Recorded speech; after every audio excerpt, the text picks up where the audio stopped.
Assalamu alaikum. Welcome to Crack Mathematics. The lesson 8 today is about subtraction. Beside combine and mix, quantity has two other properties that behave the same way, but their usage are different. And those properties are reduce and separate.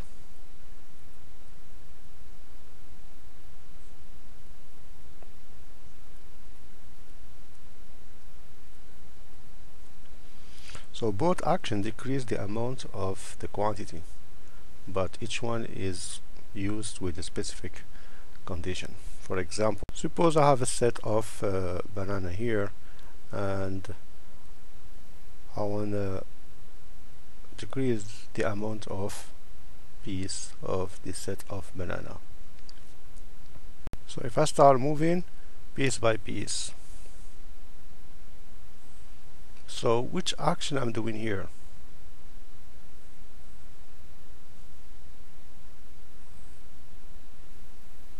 Am I reducing or separating this amount of banana? So which action I'm doing? Reducing or separating the banana? So what do you think? What's the common word we use for this action? Reduce or separate? You see here the two quantities are similar. That means the one that we reduce is similar to the original one. So in fact at the beginning we had 17 and we reduce 7. So here we use the word reduce. So because the reason is the two quantity that we reduce is similar to the original one. So this is the common word we use for this type of action. And when we reduce 7, what's remaining is 10. So this is the remaining.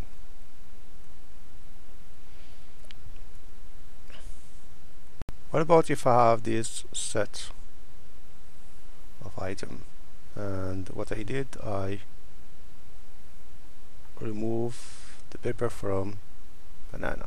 So what do you think? Which action here I'm using? Is it reduce or separate?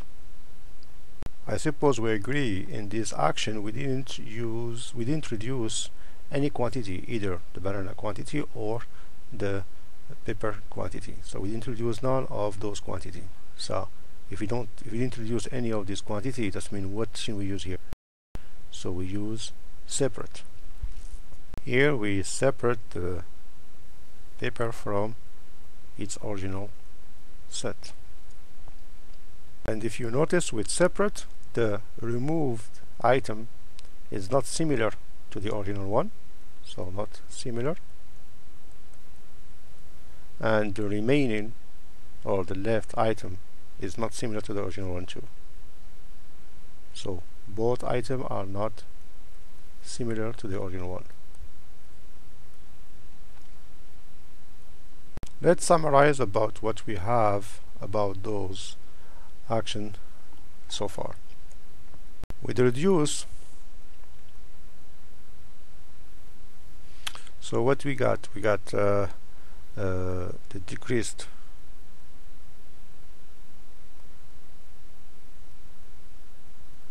quantity is similar to the original one, similar to the original quantity.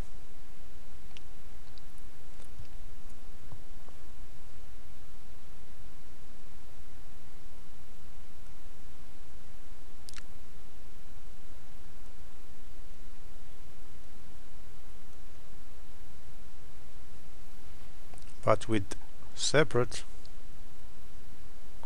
the decreased quantity is not similar to the original one. So it's not similar to the original one.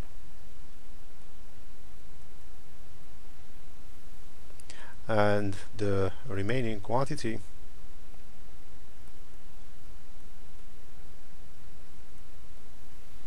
with reduce is similar to the original one.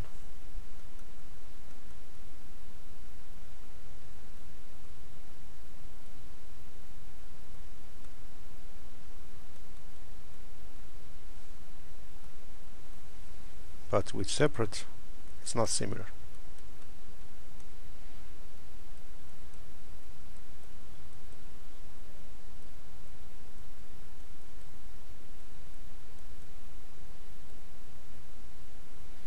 So if I write it down in terms of an algebraic way, so we had 17 banana at the beginning, so we reduce, so let me use reduce as rectangle.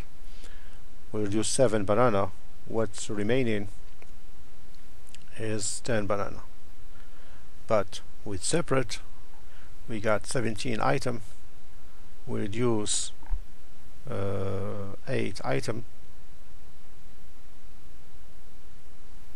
8 paper, so we reduce 8 paper, we're left with 9 banana. So which one match with the concept of subtraction? What do you think is subtraction is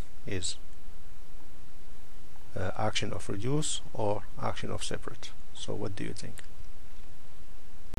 If I use your common sense, so the action of reduce is subtraction. So the action of reduce is subtraction.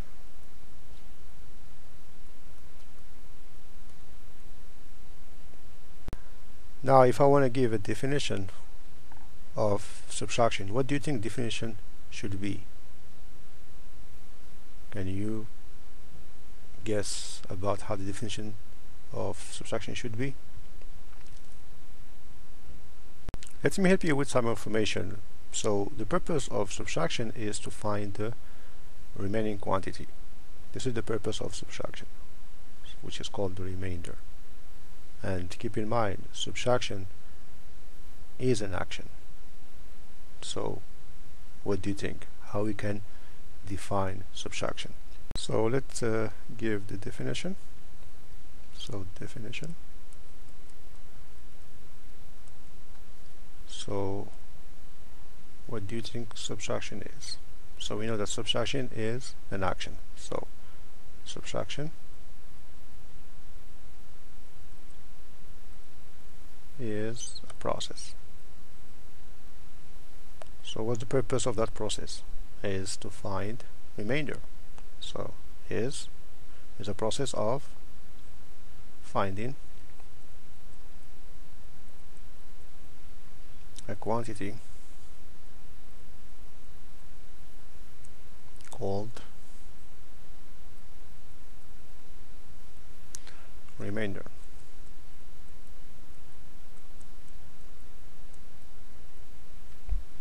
So which action we take here is by reducing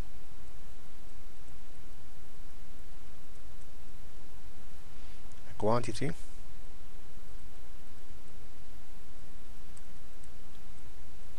and this quantity is called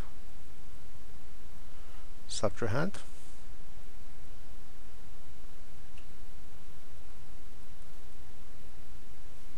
From a similar quantity called manuend. So using what? Using the reverse counting process.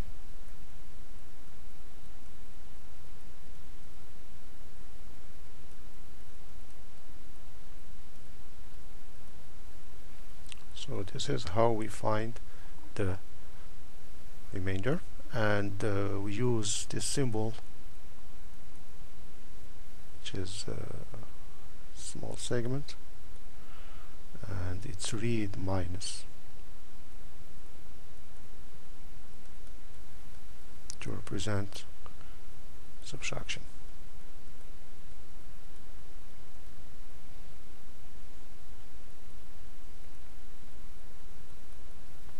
So what do we have? We have manuend minus subtrahend. So we have remainder. And some book they use difference, which is the common use in subtraction. Example.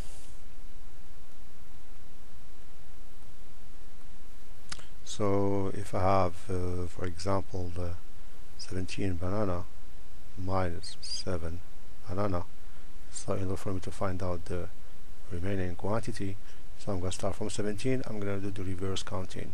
So we have 17, then we have 16, so I need to go back by 7 units back. So I start from 17 and I go back by 7 units. So I got the first unit, second unit, third unit, fourth unit, fifth unit, sixth unit, and seventh unit. So here I reduce 7. So what's left? So it's 10 and go down. That means what's left is 10 units. So here I will have 10 banana. So this is how we subtract. Before we move on, I want to remind you about something very, very important. So I want you to keep this in mind all the time. So what we had manuand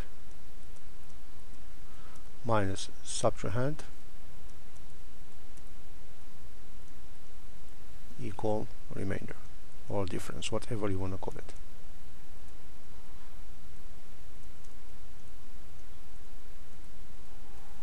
So I want you to understand this. The manuand is always before a minus sign and is always positive. Subtrahend is always after minus sign. Manuand is positive and is always before minus sign. Subtrahend is always after minus sign. So if I, for example, 17 minus 7, which is 10, so this is my manuand. This is my subtrahend. I can rewrite the same subtraction in this form. Minus 7 plus 17 equal 10. It's not because I have minus 7 first, I will call it manuand. No. Keep in mind, manuand is always before the minus sign, which is positive. This is my manuand here. 7 is after the minus sign. That means this one is my subtrahend. So we're not going to have always this order, manuand minus subtrahend equal remainder. No, we can have subtrahend plus manuand equal remainder. So subtrahend is always after the minus sign. Manuand is always positive. So both of them is a subtraction.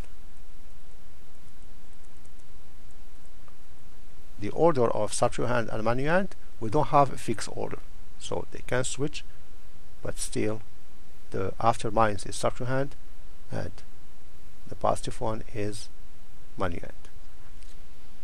Now let's move on the lesson. So we say in the definition, when we subtract, we use the reverse counting process. So when we subtract,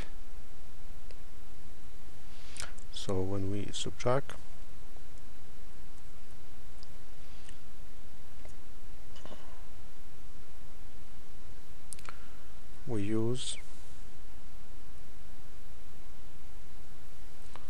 the reverse counting process.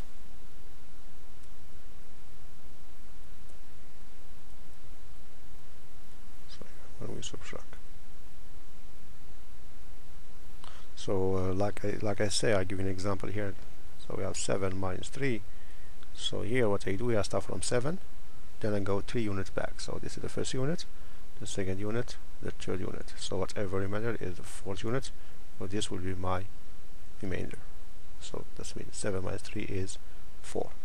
So but this process is not going to be useful if I want to, for example, subtract 15,793 minus, for example, 9,735. Suppose I want to subtract 15,793 minus 9,735. You see, to go back by 9,735 make no sense. So we need a way and to subtract those type of number, and this is where we're going to apply the definition here. And to apply the definition, so we're going to use the concept of numbers. So we know that every number is a mixture of distinct quantity. Every number is a mixture of distinct quantity.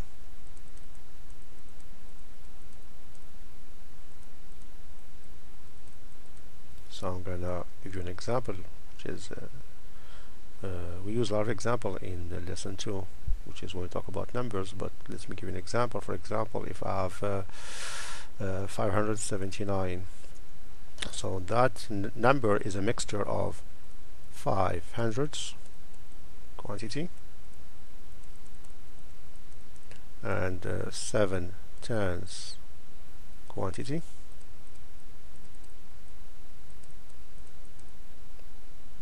so this is quantities, and 9 ones quantities.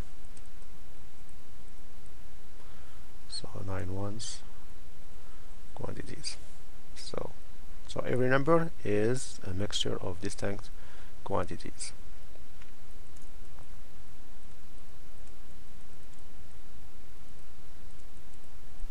So when we subtract, you see, we subtract similar quantities.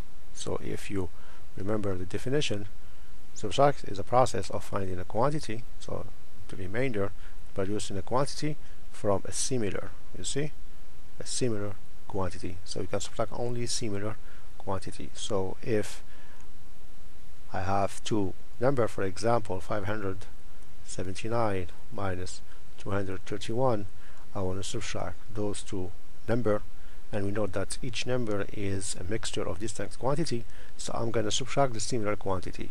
It's not because 9 is before minus and 2 is after minus, I'm going to take 9 minus 2 here. No, we cannot do that, because this 9 is not similar to 2. This is the ones, this is the 100. So the concept is I need to reduce similar quantities. So the ones is reduced by the ones from the subtrahend. The tens is reduced by the tens from the subtrahend, and the 100 is reduced by the 100 from the subtrahend. So I have 9. So if I go back by 1 unit, it's going to be 8. If I have 7, if I go back by 3 units, it's going to be 4. And if I have 5, go back by 2 units, it's going to be 3. So we have 5 minus 2 is 3, 7 minus 3 is 4, and 8 minus 1 is 8. And we always subtract going from right to left, always from right to left all the time. So we start from the right, and we move to the left. So this is how we subtract. But sometimes that way it's not always easy to find the remainder, especially if we have one of the quantity of the subtrahend is greater than the manuend. For example, if I have 253 minus for example 149,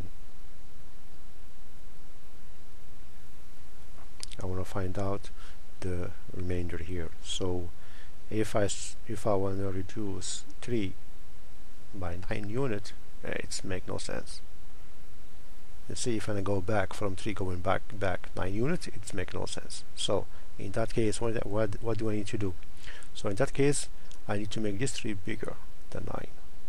So to do so, what I do here, I borrow 110 from the next set of quantity. So here I borrow 110, so what's left here is 4.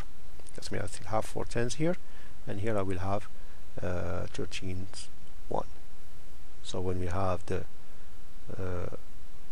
manuend is less than the subtrahend, we borrow from the next quantity.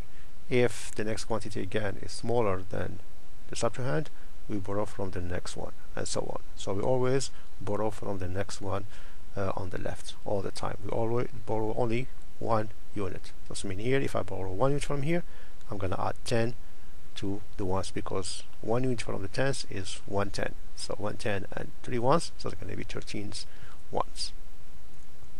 Now I can reduce 9 from 13.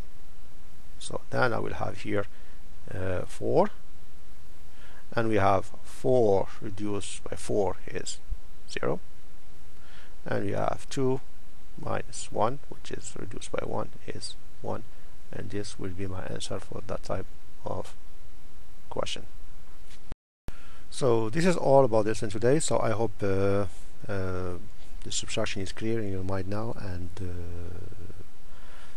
you understand how to subtract. So please, if you have any comments about the lesson, do so. It will help me a lot improve my way of presenting and teaching. And thank you for watching the video, and Assalamu alaikum.